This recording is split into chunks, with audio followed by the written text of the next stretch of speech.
work together with families. And this can be challenging because families may never have traditionally worked with other people about their family or about their child. This needs to be done from a respectful, open, and collaborative way. So we don't call a parent in and say, your child is doing this and I want you to do this and goodbye. We hopefully have come far away from that. We're looking at what's important to you, what are your goals and values, how can we help? What kinds of things? Tell me about your son, tell me about your daughter, tell me a little bit about them so we can do a better job. And so if we have this openness and we meet, I think one of the other panels talked about the bridge and meeting halfway. I think we have to do this with children too. All too easily, a child sees that this Canadian culture, whatever that is much more valued than their home culture. So it means that all those who work with children and families need to strengthen the importance of home language and home culture.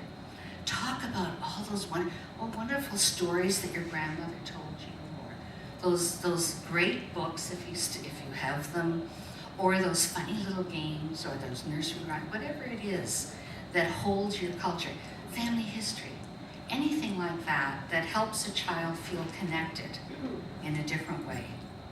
It also helps them balance when they hear things, the lure of the gangs, the lure of many other things that help children form identities. This is a problem. So we want to avoid some of that negative influence and work on the positive. If we become a welcoming community, we need to naturalize some of the ways we speak to the whole class. So what are some of the ways we greet each other? And so some people say, hey, some people shake hands, and some people hug, and some people kiss, and which side do you kiss on? This naturalization of diversity is so important, because when we naturalize it, we make it a part of our everyday life. It's not those people and us. We need to be aware, get away from all those terms, and think about this kind of naturalization of our diversity. And finally, in closing, we need to have supports and community responses, libraries, everything that's out there. We need to make it family friendly. And so when we have events, it's very common in many other cultures that you bring your family. And sometimes when we have parties and things, somebody will bring their child and somebody goes, oh, what? They brought their child. And so we need to think about ways that we can have family-oriented activities. I've been very pleased to be involved with the many family-oriented activities at the New Canadian Centre. The teacher in me just about had a heart attack when the kids were racing around the microphone wires and the things. And I realized, you know what? Nobody got hurt.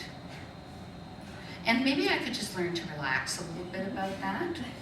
And in closing, I just wanted to say how much I have learned and I have changed as a person because of all the wonderful teachers that were around me. And these wonderful teachers were children and were families.